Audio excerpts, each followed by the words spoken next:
శబరిమల యాత్రపై కీలక నిర్ణయం తీసుకుంది కేరళ సర్కార్. రద్దీని తట్టుకునే విధంగా రోజువారీ భక్తులపై నియంత్రణ విధించింది. అంతేకాదు ఆన్లైన్లో బుకింగ్ చేసుకున్న వాళ్ళనే స్వామి దర్శనానికి అనుమతిస్తారు. శబరి గిరులు మార్మోగబోతున్నాయి. మరో నెల రోజుల్లో మండలం మకరవిళక్కు యాత్ర ప్రారంభం కానుంది. దీంతో ఏర్పాట్లలో తలమునకలైంది కేరళ ప్రభుత్వం.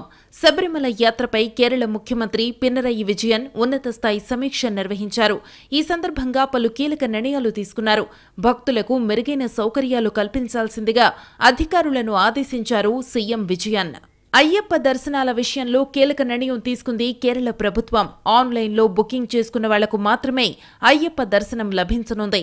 రోజుకు గరిష్టంగా 80,000 మంది భక్తులను మాత్రమే దర్శనానికి అనుమతిస్తారు. విపరీతమైన రద్దీని తగ్గించడానికి ఈ నిర్ణయం తీసుకుంది ప్రభుత్వం. శబరిమలలో ప్రభుత్వ అధీనంలో నడుస్తున్న వసతి గృహంలో మెయింటెనెన్స్ పనులు పూర్తయ్యాయి. మరో వసతి గృహంలో కూడా త్వరలోనే పనులు పూర్తి కానున్నాయి. ఇక శబరిలో పారిశుద్ధ్యం పనులను విశుద్ధి సేన కార్యకర్తలు చేపట్టనున్నారు.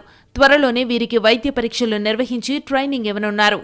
అటవీ మార్గంలో భక్తులకు మౌలిక సదుపాయాలు కల్పించనున్నారు.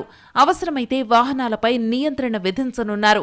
దీనికి తగినట్టుగా వాహనాల పార్కింగ్కు అనువైన ప్రదేశాలను గుర్తించనున్నారు అధికారులు. పార్కింగ్ ప్రదేశాల వద్ద కనీస మౌలిక సదుపాయాలను కల్పించనున్నారు. నిలక్కల్, పంపా ప్రాంతాలలో మరింత విశాలవంతమైన పార్కింగ్ ఏర్పాట్లు చేయనున్నారు. రోడ్లు, పార్కింగ్ గ్రౌండ్లను సాధ్యమైనంత త్వరగా పూర్తి చేయనున్నారు.